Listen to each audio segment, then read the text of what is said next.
আরো একটা বিষয় রয়ে গেছে যেটা আপনি মনে করে রাখতে বলেছিলেন, সেটিও নিশ্চয়ই আছে, ব্যারিস্টার সুমনের ব্যাপারটা আপনি বলতে চেয়েছিলেন।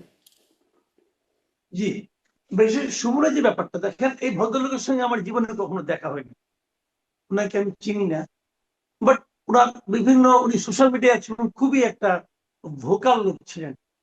এবং পুরো আওয়ামী সরকারের আমলে আমি দেখছি যে উনি আওয়ামী লীগ সরকারে, মানে হাসিনা সরকারে বিভিন্ন কর্মকাণ্ডের সমালোচনা করতেন।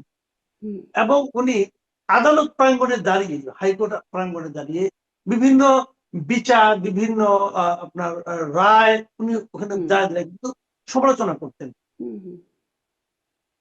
তারপর উনি যুবলীগের একজন নেতাও হলেন ইলেকটেড, এবং তারপর দেখলাম যে ওনার এই সমস্ত কথাবার্তার কারণে যুবলীগ তাকে ধারণ করতে পারলো, তাকে যুবলীগ থেকে একটা কিন্তু ঘটনা বের ছিল করে মনে দেওয়া হয়, পুলিশ জয় বাংলা স্লোগান দিয়েছিল, উনি খুবই প্রতিবাদ করেছিলেন, পরে তাকে বের করে প্রতিবাদ দেওয়া হয়েছিল, করেছিলেন। একটা ঘটনাও ছিল। হ্যাঁ, ওনার যে কথা বলো, আমি এই সমস্ত ক্ষেত্রে দেখলাম যে ওনাকে কিন্তু যুবলীগ থেকে বের করে দেওয়া হয়েছিল। একদম বহিষ্কার করা তারপর হয়েছিল। উনি বিদ্রোহী হিসাবে, আওয়ামী লীগের বিদ্রোহী হিসাবে প্রার্থী হয়েছিলেন। তো তখন আমার কাছে ব্যারিস্টার ফুয়াদের যে চরিত্রটা ছিল, সেই চরিত্রটা ছিল এরকম যে এই লোকটা আওয়ামী লীগ করেন, মনের প্রাণে আওয়ামী লীগের একজন সমর্থক, বঙ্গবন্ধুর একজন সমর্থক, কিন্তু হাসিনার যে আওয়ামী লীগ, সেই আওয়ামী লীগ উনি সাপোর্ট করেন। আমার কাছে এমনটি মনে হয়েছে। এবং উনি হাসিনার আওয়ামী লীগ থেকে নমিনেশনও দেয় নাই। হাসিনা সরকারের যে কর্মকাণ্ড, তার অনেক কিছু উনি সমর্থন করেন না, এটা আমার কাছে মনে হয়েছিল তখন তার বিভিন্ন কর্মকাণ্ডের মানে কারণে।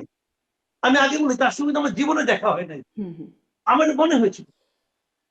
তারপর ইলেকশন করলেন, ইলেকশনে উনি পাশ করলেন, আওয়ামী লীগের একজন জাজেল ক্যান্ডিডেট যিনি আবার প্রতিমন্ত্রীও ছিলেন, সেই প্রতিমন্ত্রীকে উনি বিশাল ভোটের ব্যবধানে হারিয়ে পাশ করলেন।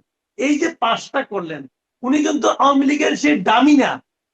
আওয়ামী লীগ যাদেরকে ডেকে নিয়ে বলেছিল আমি এক দামি, সবাই তোমরা দাঁড়ায় যাও, উনি কিন্তু ওই লাইনের লোক, উনি তো আওয়ামী লীগেরই না। আওয়ামী লীগ তাকে বের করে দিচ্ছে। উনি বিদ্রোহী হিসেবে কিন্তু ওখানে এলাকার প্রতি হিসেবে হয়েছে। শেষ মুহূর্তে যে যখন আন্দোলনটা হচ্ছিল, তখন আমি যেটা দেখলাম যে ওনার ভূমিকা আওয়ামী সরকারের পক্ষে ছিল।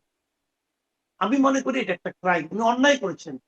উনি সাধারণ মানুষের যে সেন্টিমেন্ট, উনি সেন্টিমেন্টের বিপরীতে দাঁড়িয়েছেন। এটা অবশ্যই একটা অপরাধ উনি করেছেন, এবং এই অপরাধের জন্য ওনার শাস্তি হওয়া উচিত। কিন্তু একজন লোককে আপনি 2 বছরের বেশি সময় জেলে আটকে রাখবেন কেন? আপনি ওনাকে ছেড়ে দেন, ওনাকে জামিনে আপনি দেন, ওনার এই বিচার চলতে থাকুক, যা শাস্তি হবার হবে, আদালত যেটা বিবেচনা করবে। কিন্তু এই কারণে ওনাকে আপনার আটকে দিনের পর দিন আটকে রাখেন। দেখেন এই যে সালামের মামলা, কোথায় কোনো বিএনপির এমপি তো, কোনো বিএনপির আইনজীবী তো এই মামলা করে নাই। পুরো জামাতের আজকাল যে বিশাল বিশাল ফিগার দেখি, জামাতের আইনজীবী, এর চেয়ে বড় আইনজীবী, সবচেয়ে ব্যস্ত আইনজীবী কিন্তু জামাত আর বিএনপি। কই এই আইনজীবীরা তো এসালামের বিরুদ্ধে মামলা করে নাই, বাবে নজিরের বিরুদ্ধে মামলা কেউ করে নাই। কিন্তু এই ব্যারিস্টার সুমন করেছে, সেইটা ছিল দেশপ্রেম।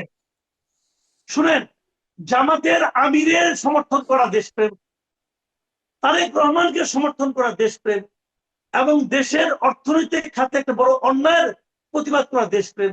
এই তিনটাই দেশপ্রেম হয়। আমি কিন্তু ওই অর্থনৈতিক অন্যায়ের যে প্রতিবাদ করতে, এই দেশপ্রেমকে সবচেয়ে বেশি ভাগ দিই। আমি কিন্তু দেবো।